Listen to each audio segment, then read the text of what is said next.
폭우 속 한 남자가 아기를 품고 미친 듯이 산길을 달리고 있습니다. 쉿, 울지 마세요. 도련님, 제발.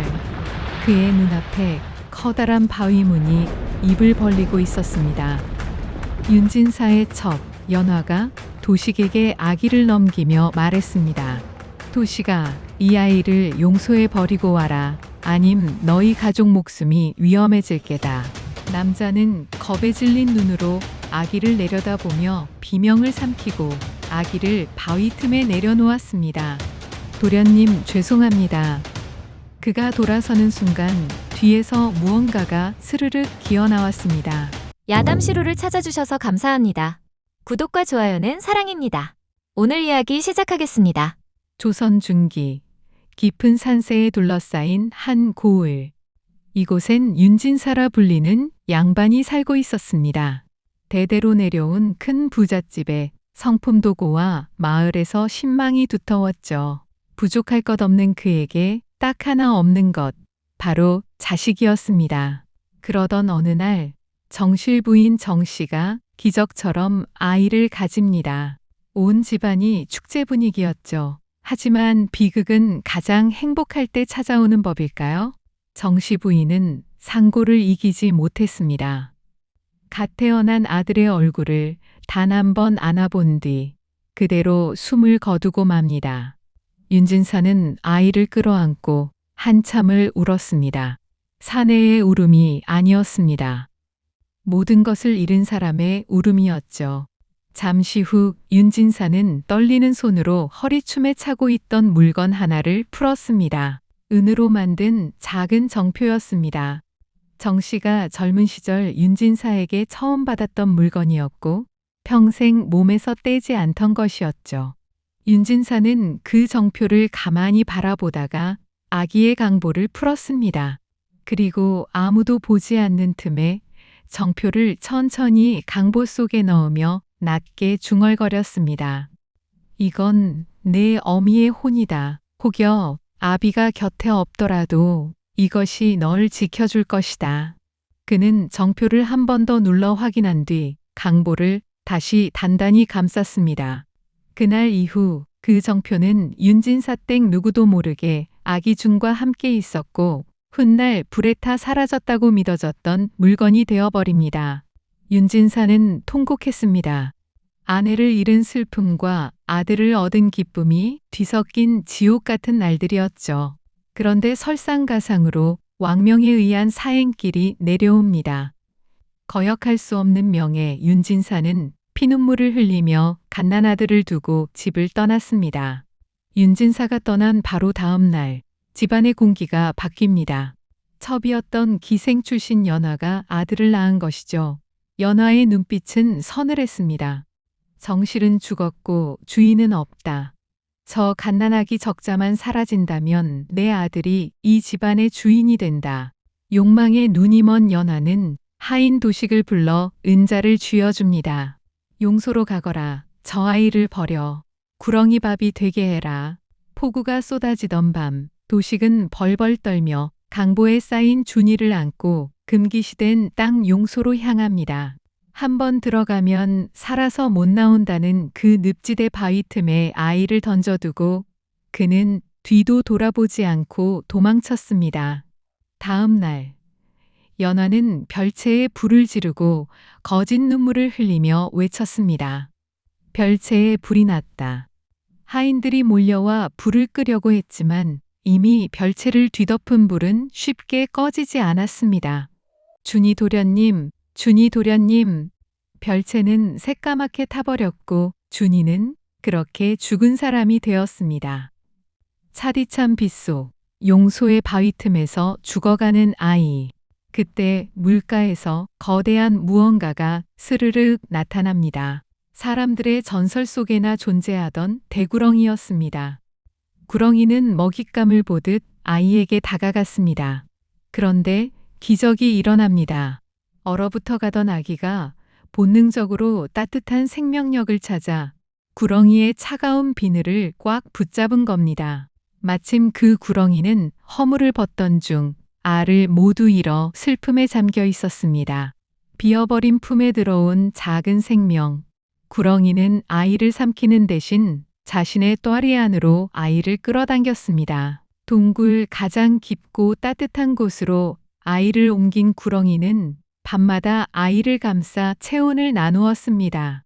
그 과정에서 구렁이의 단단한 비늘 자국이 아기의 연한 살에 깊게 새겨졌습니다. 이 기괴한 광경을 우연히 목격한 약초꾼들이 있었습니다. 봤나? 구렁이가 아기를 감싸고 있더군. 하지만 사람들의 눈엔 그것이 자애로운 양육으로 보이지 않았습니다. 저건 잡아먹으려고 키우는 거야. 살을 무르게 해서 한 입에 털어 넣으려는 거지.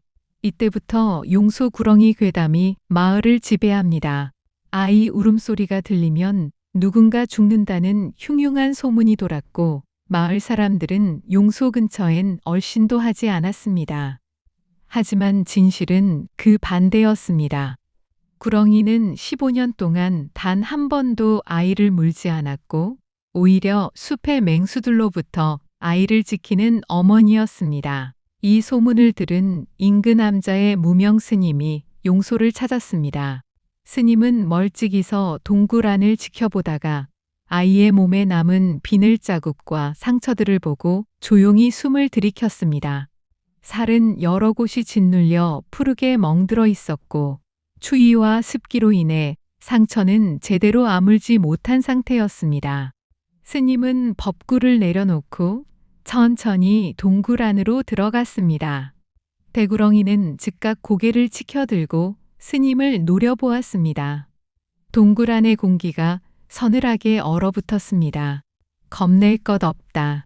스님은 낮게 말하며 두 손을 모았습니다. 이 아이를 해치러 온 것이 아니다. 아이는 구렁이의 몸에 꼭 매달린 채 희미하게 숨을 쉬고 있었습니다. 스님은 품에서 말린 약초와 작은 항아리를 꺼냈습니다. 산에서 직접 캐고 다려온 약이었습니다. 잠시만 품을 내주거라. 구렁이는 한참을 망설였습니다. 그러나 아이의 거친 숨소리를 느끼고는 천천히 몸을 풀어 스님 쪽으로 길을 내주었습니다. 스님은 젖은 강보를 벗기고 아이의 상처 하나하나에 약을 발랐습니다. 아이의 몸이 움찔거릴 때마다 스님은 연불처럼 낮은 목소리로 말을 걸었습니다. 아프지. 하지만 산자는 아픔을 견디며 크는 법이란다. 약을 바른 뒤 스님은 자신의 낡은 장삼을 찢어 아이를 다시 감쌌습니다. 그날 밤 준이는 처음으로 떨지 않고 잠들었습니다. 낮에는 내가 아이에게 글과 도리를 가르칠 것이니 밤에는 내가 아이를 품어라. 구렁이는 처음엔 경계했지만 스님의 진심을 느끼고 고개를 낮춰 허락했습니다. 다음 날부터 스님은 날이 밝으면 용소를 찾았습니다. 아이에게 물을 먹이고 풀뿌리와 열매로 만든 죽을 떠먹였습니다. 그리고 바위의 글자를 하나씩 그리기 시작했습니다. 이건 하늘천이다. 저 위에 있는 하늘이 아니라 내 마음 위에 있는 하늘이다. 아이는 처음엔 말도 제대로 못했지만 스님의 목소리를 들으면 눈을 반짝이며 손가락으로 글자를 따라 그렸습니다. 구렁이는 동굴 입구에서 그 모습을 지켜보며 미동도 하지 않았습니다. 그렇게 오랜 시간이 흘렀습니다. 준이는 15살 소년이 되었습니다. 짐승처럼 날렵한 몸놀림을 가졌지만 스님에게 배운 지혜로 눈빛만은 맑았죠. 한편 윤진사 댁에서는 연화의 아들 칠훈이 귀한 대접을 받으며 자라고 있었습니다. 어느 날 사냥을 나갔던 칠훈이 길을 잃고 낭떠러지 위기에서 맹수를 만납니다. 그때 숲속에서 흉터 가득한 소년이 나타나 단숨에 맹수를 제압하고 칠훈을 구했습니다. 그리고 마침 그 자리에 뒤늦게 도착한 윤진사가 있었습니다. 소년의 눈을 본 순간 윤진사는 멈춰섰습니다. 죽은 아내 정씨의 눈매와 너무나 닮았기 때문입니다. 결정적으로 준이의 품에서 떨어진 15년 전 불타 없어졌다고 믿었던 가문의 정표를 본 순간 윤진사는 바닥에 주저앉았습니다. 내 아들, 준아, 네가 살아있었단 말이냐? 그날 밤 윤진사는 처음으로 알았습니다. 자기 아들이 괴담 속에서 자라고 있었다는 것을 말이죠. 이 소식은 연화에게도 전해졌습니다. 모든 게 탄로날 위기에 처하자 연화는 마지막 발악을 합니다. 식인 구렁이가 도련님을 홀리고 있다. 연화는 포스페를 매수해 구렁이 토벌대를 꾸립니다. 사실은 구렁이와 함께 적자인 준이를 죽이려는 계략이었죠. 용소 동굴로 화살과 창이 쏟아집니다. 준이가 위험에 처한 순간 대구렁이가 거대한 몸을 날려 준이의 앞을 막아섰습니다. 수십 발의 화살이 구렁이의 몸에 박혔지만 구렁이는 죽어가는 와중에도 준이를 감싼 채 꿈쩍도 하지 않았습니다. 엄마, 안 돼, 엄마. 준이의 비명이 용소에 울려 퍼졌습니다. 결국 스님의 증언과 겁에 질린 하인 도식의 자백으로 연화의 모든 악행이 드러났습니다. 연화는 귀향길에 오르다 발을 헛디뎌 용소벼랑 아래로 떨어져 비참한 최후를 맞이했죠.